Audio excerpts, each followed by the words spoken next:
Megastar Shakib খানের কেরিয়ারের আজকে ২৬ বছর পূর্তি হয়ে গেল। দেখতে দেখতে মেগাস্টারের কেরিয়ারের আজ ২৬টা বছর। এই ২৬টা বছর নিয়ে আজকের এই ভিডিওতে আলোচনা করব। এটা খুবই স্পেশাল একটা ভিডিও হতে চলেছে। এটা আমাদের মেগাস্টারকে ডেডিকেটেড করে ভিডিওটা করছে। তো একটা ছোট্ট অনুরোধ করব, চ্যানেলের নতুন হয়ে থাকলে চ্যানেলটাকে আগে সাবস্ক্রাইব করে দিও এবং ভিডিওটা ভালো লাগলে একটু প্লিজ যে সমস্ত সাকিবিয়ানদের মাঝে ভিডিওটা একটু ছড়িয়ে দেও, এটা তোমাদের কাছে অনুরোধ রইল। তো আর গোটা ভিডিওটা দেখো। মেগাস্টার, হ্যাঁ, মেগাস্টার শাকিব খান ১৯৯৯ সালে আজকের দিনে মেগাস্টারের মুক্তি পেয়েছিল সোহানুর রহমান সোহান পরিচালিত সিনেমা অনন্ত ভালোবাসা। অনন্ত ভালোবাসার মধ্যে দিয়ে মেগাস্টার শাকিব খান মাসুদ রানা থেকে হয়ে উঠেছিলেন মেগাস্টার শাকিব খান। হ্যাঁ, মেগাস্টারের জন্ম যখন হয়েছিল, মেগাস্টারের শাকিব খানের বাবা মারা চেয়েছিলেন যে আমার ছেলে যাতে ডাক্তার হয়, ইঞ্জিনিয়ার হয়, এরকম। মেগাস্টারও সেই লক্ষ্যে এগাচ্ছিল যে ডাক্তার ইঞ্জিনিয়ারের পথে, কিন্তু কপাল, উপরওয়ালা লিখে রেখেছে যে মেগাস্টার শাকিব খান একজন অভিনেতা হবেন। তাই উনি আজকে একজন অভিনেতা বলা যেতে পারে। এবং শুধুমাত্র উনি অভিনেতা না, উনি প্রচণ্ড ভালো একজন অভিনেতা। হ্যাঁ, ওনার এই পথটা, আজকে আমরা বলি না উনি মেগাস্টার শাকিব খান, উনি গ্লোবাল মেগাস্টার। ওনার পথটা কিন্তু এতটা মসৃণ ছিল না এখনকার মতো। অনেক টালমাটাল পরিস্থিতির মধ্যে দিয়ে গেছে। প্রচুর মানুষ চেয়েছে মেগাস্টার শাকিব খানের কেরিয়ার নষ্ট করে দিতে, মেগাস্টার শাকিব খানের কেরিয়ারটাকে নামিয়ে দিতে, মেগাস্টারকে একের পর এক ইন্ডাস্ট্রি টিকিয়ে রাখার জন্য বস্তা পচা থেকে সিনেমা প্রচুর করতে হয়েছে।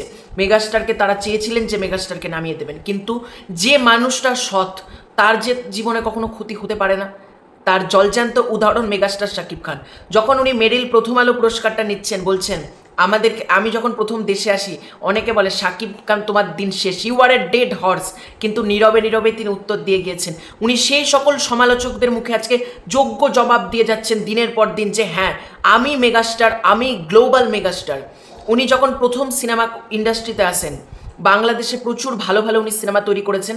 তারপর উনি শিকারির মাধ্যমে আসেন আমাদের ইন্ডিয়াতে উনি কাজ করেন এসকে মুভিজের সাথে। শিকারি, নবাব, চালবাজ, ভাইজান এলোরে, এই 4টে সিনেমার মাধ্যমে শাকিব খান হয়ে ওঠে 2 বাংলার মেগাস্টার। তারপর আসে এসভিএফ এর হাত ধরে নাকাব। তখন থেকে শাকিব খানের জনপ্রিয়তা আস্তে আস্তে আরও বাড়তে থাকে। মাঝে কেটে যায় করোনা পরিস্থিতিকে আমরা খারাপ বললেও মেগাস্টারের জীবনে না করোনা পরিস্থিতিটা খুব ভালোভাবে ওয়ার্ক করেছে। কারণ করোনার সময় উনি ভাবতে পেরেছেন যে আমি যে সিনেমাটা করছি, আমি তো দর্শকদেরকে ভালো সিনেমা উপহার দিতে চাই। যে মেগাস্টার শাকিব খান বছরে 12টা, 13টা, 14টা, ইভেন এক ঈদে মেগাস্টার শাকিব খানের 3টে 4টে মুভিও মুক্তি পেয়েছিল, এমনও ঈদ গিয়েছে। কিন্তু মেগাস্টার কিন্তু এখন বছরে 2টো 3টের বেশি মুভি করেন না। উনি এখন কোয়ান্টিটিতে বিশ্বাসী নয়, কোয়ালিটিতে বিশ্বাসী। ২৬ বছর, 253টা মুভি। আর মেগাস্টারকে তো এমনি এমনি গ্লোবাল মেগাস্টার বলা হয় না। উনি আজকে যখন মেগাস্টার শাকিব খানের বরবাদের টিজার বলো, তাণ্ডবের টিজার বলো, বা মেগাস্টারের যাই কন্টেন্ট আসুক না কেন, বিশ্বের বিভিন্ন প্রান্ত থেকে রিয়াকশান আসছে। সেটা অস্ট্রেলিয়া হোক, কানাডা হোক, ইটালি হোক, আমাদের এখানকার তো পশ্চিমবঙ্গ রয়েছে, তামিল, তেলেগু, কান্নাড়, মালায়ালাম, কে না মেগাস্টার শাকিব খানকে নিয়ে রিয়াকশান দিচ্ছে না। আর আজ থেকে 10 বছর আগের মেগাস্টার আর আজকের মেগাস্টার, আকাশ পাতাল পার্থক্য। এক ভিন্ন মানুষ। আজকের মেগাস্টার শাকিব খানের বলা যেতে পারে আফটার প্রিয়তমা, মেগাস্টার একটা ধরা ছোঁয়ার বাইরে। উনি যেটাই করছেন, উনি ছক্কা হাঁকাচ্ছেন। এই ছক্কা হাঁকানোটা ওনার একটা কঠোর পরিশ্রমের ফল। As a Sakibian, as a Bangla cine lover, প্রত্যেকজন সাকিবিয়ান, আজকে মেগাস্টার শাকিব খানের কোটি কোটি ভক্ত। মেগাস্টার শাকিব খান নিজেও এটা বলেন যে সাকিবিয়ান না থাকলে আমি কিচ্ছু না।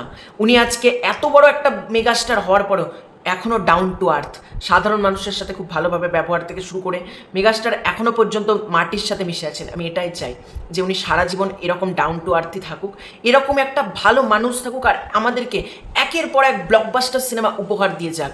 তো মেগাস্টারের ২৬ বছর কেরিয়ারে এটাই বলবো যে মেগাস্টার খুব ভালো থাকুক, সুস্থ থাকুক, এবং মৈনাক এক্সপ্লেন চ্যানেলের পক্ষ থেকে মেগাস্টার শাকিব খানকে অনেক অনেক শুভেচ্ছা রইল তার ২৬ বছর কেরিয়ার পূর্তির জন্য। এই ভিডিওটা কেমন লাগলো তোমাদের কমেন্ট করে জানিও। খুব শীঘ্র আছে নতুন কোনো ভিডিও, ততক্ষণ জন্য বাই বাই।